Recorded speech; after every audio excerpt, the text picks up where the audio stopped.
everyone. I'm Gabriela Chavez Lopez. You guys can call me Gabby. And I'm just so grateful to be here today to share a little bit about my story, and hopefully some of it resonates with y'all as you're building up your education and your careers and all of the different experiences that you have in front of you. So I wanted to start with just a little insight about my background and what makes me me. I grew up in the Central Valley, so in a town called Fresno, where I was born and raised, and it was kind of a, I guess you would say, rural area. It's a big city, but it's also like there's a lot of farming and things like that. And so it was the origin of the farm workers movement, Dolores Huerta, Cesar Chavez.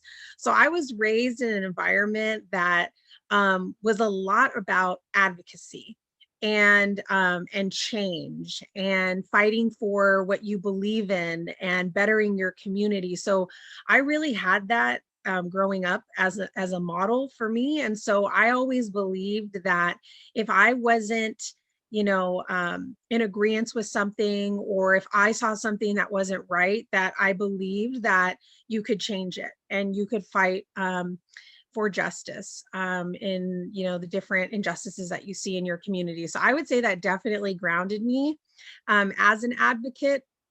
Fast forward to today, I advocate for affordable housing and stable housing for our communities. So that's sort of translated into my career, and it's been a value that I've held dear since I was growing up. So I'm also a daughter of two amazing parents that are originally from New Mexico.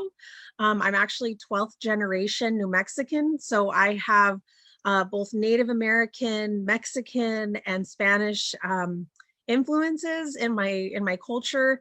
The Southwest is a very unique culture in itself, and we have our own foods and our own way that we speak Spanish and English and our own history. And so I've always been very tied to my roots in New Mexico. And all of my family, really extended family, still lives there to this day. So very connected with all my cousins and my aunts and my uncles and my grandparents who have now passed on. But I grew up going to New Mexico every summer. So that was always eye-opening for me, even though I'm born and raised California girl. And so I think that that's really colored, my identity and who I'm. Nueva Mexicana, I'm Californian, I'm, from the Central Valley, but I've lived in the Bay Area for now over 2 decades. So I definitely feel very much an identity of a Bay Area resident. And so that's been part of my story as well. Let's see, some of the ways that I feel that I'm diverse is that, I'm a woman, so I identify strongly with my femininity, and obviously being a mother has really empowered me to just believe that we as women are so strong and we're able to bring life into this world. I mean, how much more miraculous could we be? So I find a lot of strength in being a woman. I identify as a Latina. She, her, ella are my preferred pronouns. And as a Latina, I think that there's a really strong identity there in being that, we really value family and culture and education. And I'm really proud of the different cultures within our own culture. So all the different foods and languages and countries that we come from. And so I really feel very strongly tied to my Latina identity. I'm the president of the Latina Coalition of Silicon Valley. So it's a voice that I think in many instances is unheard. And a lot of times we're unseen. So a passion of mine is bringing our voice to the table and making sure that we're represented in a lot of different spaces. So definitely identify as Latina. Kind of another way that, I'm diverse is that, like I said, I've lived in, rural areas. I've lived in more city settings. I've lived, in places like San Francisco. And so for me, my unique identity is always something that makes me, stand out and people remember me for. I'm an extrovert, so I have a pretty big personality. And so that's something that I definitely carry with me through all of the stuff that I'm involved in, whether it be community work or in my professional career. I'm very outspoken, and I always, will share my thoughtful opinions quite frequently, but it's something that my name is Gabby, so talk a lot. So people can kind of expect that from me.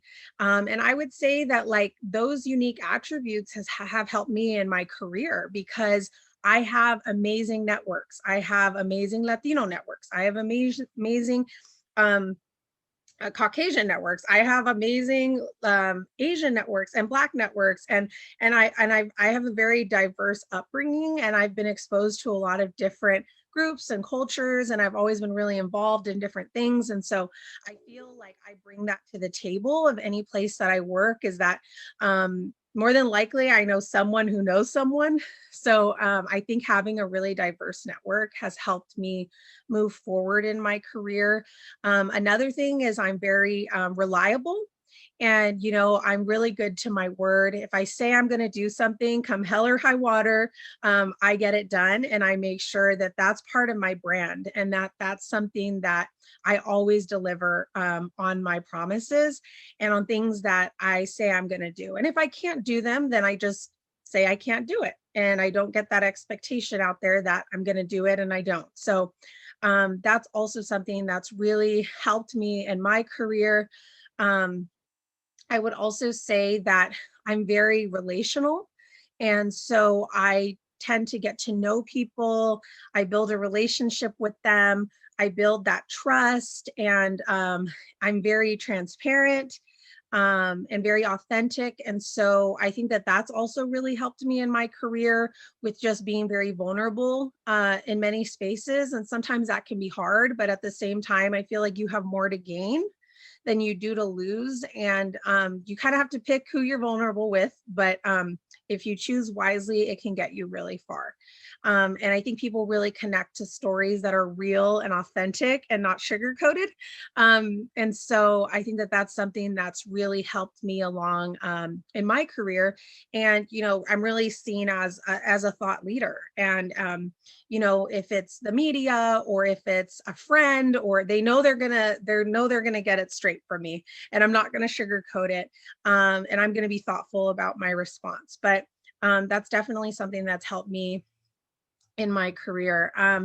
And I would say for me as well, like as a teen, I would just my advice would be choose wisely.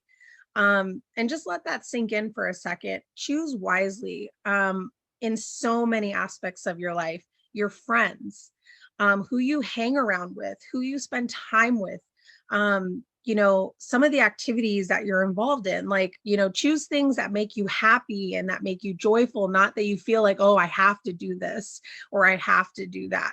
To make sure that you choose, you know, the career that you want to go into or what you want to study, that you really do put some thought into it and say, what really interests me. I think choosing wisely can help really give you some sense around where you're going next, and not let you get distracted by things that you really don't enjoy doing or people you don't enjoy being around or aren't good influences on you. So really choose wisely how you spend your time um and what you do in your life. I think it's just something to really think about. Something else I will say is that don't burn bridges as much as possible. You try to have really positive relationships with people. You never know when they're going to come back into your life, or where when they can help you, when they can give a good recommendation. So you want to make sure that even when I was a student, I always made sure that I was thinking about my reputation, then, not like, oh, I'll worry about it when I'm out of college, or I'll reach out. But no, that you really start thinking about your reputation early on.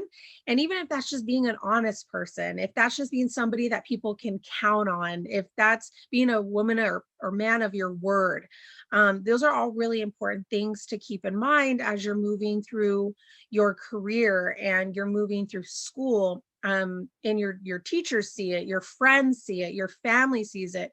And even being honest with yourself, those commitments, that's something that I really struggle with, but it's something that I always have to like make sure that I'm doing, is that I'm also keeping commitments to myself. If I said, I'm going to work out every morning, then I have to show up for myself and work out every morning. If it's, I'm going to, do some self-care this weekend and spend some time, quality time with my mom or my friends, then I make sure that I come through on that commitment to myself. And so those are just some pieces of advice that I would definitely give to you. But you guys are all here. So that's obviously you're heading in the right direction. The future is super bright. We need amazing, diverse, strong, authentic leaders in our communities and in our world. And so as you start to form and you get informed about things and educate yourself about topics that interest you, and you dive in and you share your passions with the world, just continue to lead boldly, and to not, to not silence that voice inside of you that says, do that, or volunteer for that, or I think that that's a good thing for me to do. Don't shy away and don't put that voice away, because that's your internal, gut and your heart whispering to you what is next. And so when you feel inclined to do something or you feel passionate about something, that's a great sign that you're going in the right direction. So I wish all of you the best in your future. And I know that you have big plans and you can achieve anything that you set your mind to. It's just a lot of hard work and focus and dedication, but it is about the people that you meet along the way and about the people that you help along the way. Not only that help you, but the people that you help, because that comes full circle and that's just good karma. So I wish you guys all the best. Have a great rest of your day and your program. And please let me know if there's anything else that I could possibly do for you. My name is Gabriela Chavez Lopez again, and I'm president of the Latina Coalition of Silicon Valley. And I would love to connect, and I wish you all the best in your future. Take care.